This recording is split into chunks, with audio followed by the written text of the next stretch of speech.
Hello, good evening, and this is the first video on our YouTube channel, Embedded Systems and IoT. Let's learn.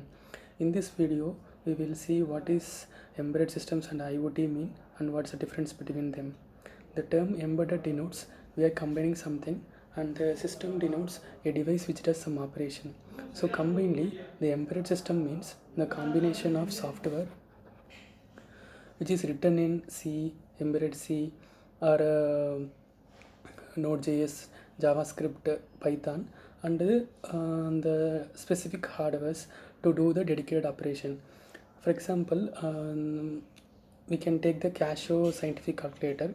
It has a software running on the chip to do the basic and advanced mathematical operation like addition, subtraction, multiplication, division, and algebraic operations and sine, cos, tan, so those things. And it also has a specific hardware like it has a push button switches to get the user's input operands, and it also has LCD display to display the input operands and the computed output.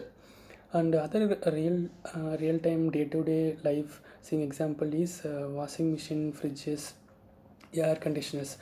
Those devices also have dedicated softwares and hardware running, and it does the dedicated operations.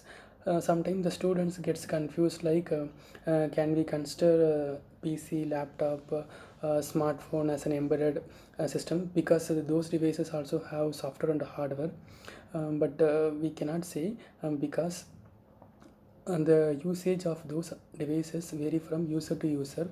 For example, the user one may use the laptop for developing the game application. User 2 can use the same laptop for any documentation purpose. The user 3 can use the laptop for simply watching the movies. So the usage of these devices vary from person to person. So those devices we cannot say it as an embedded systems, but still we can call it as electronic devices.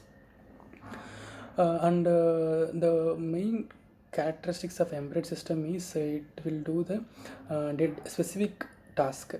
For example, the calculator will only do the mathematical operation, the fridge only will optimizes the temperature, and the washing machine does only the washing and drying job.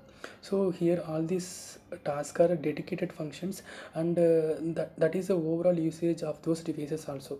So it is a predefined one. So that's all about the embedded systems, and we will get into what is IoT. So IoT is the short form for the Internet of Things. So what is Internet of Things? So IoT is the way of making a device is making a device to connect with the internet. So once a device is connected to the internet, then what benefits we will get? If a device is connected to the internet, we can able to monitor its status, and then we can able to monitor its status, and we can able to control the device also.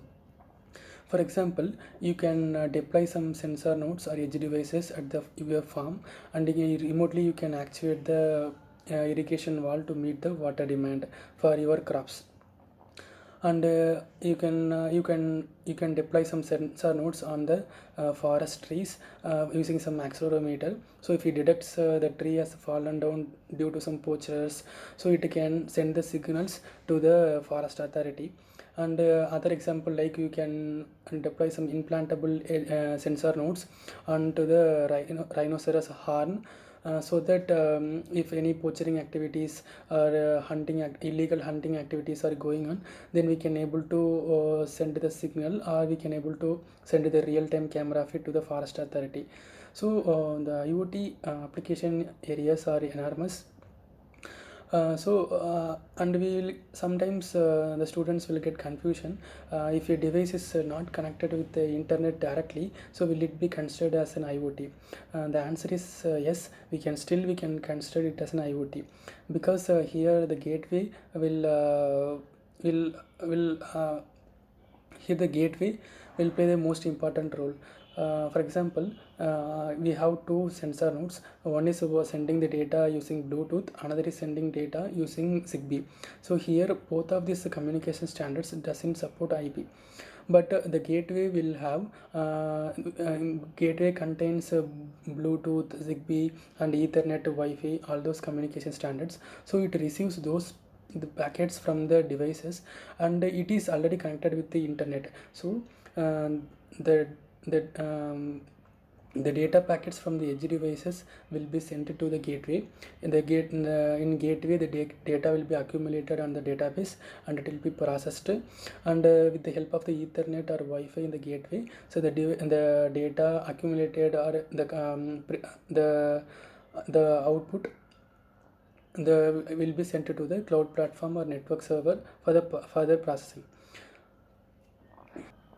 So the device which is not connected directly with the internet also, we can consider as an IoT systems only. So when there is gateways available. So that's all about IoT means, and let's see what's the difference between embedded systems and IoT. Embedded system is a subset of IoT, or IoT is a superset of embedded system. For example, embedded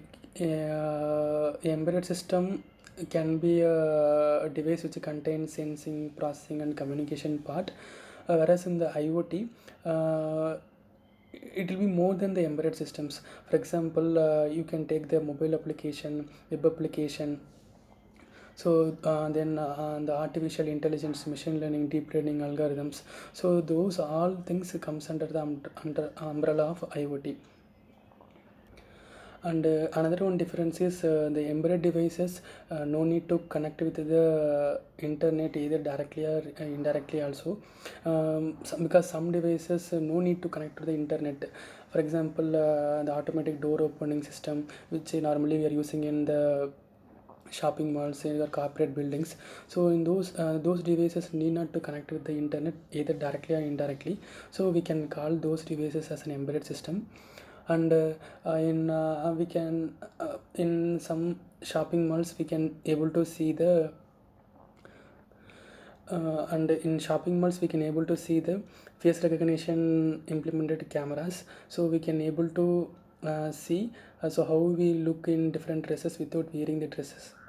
So those things will comes under the IoT. Those things will comes under IoT. Why? Because behind the algorithm, so we'll be using the Google image processing algorithms, so many things. So that times the device needs to connect with the internet, need to give some camera feed input to the so algorithm, and it need to fetch the results from the Google's library. So since those are done with the help of the internet, we can call those systems as an IoT. So if you feel like this video is helpful to you, then please subscribe to this channel, and also click on the bell icon to get all the latest videos. Thank you. Bye. Be safe in Corona and happy learning. Bye.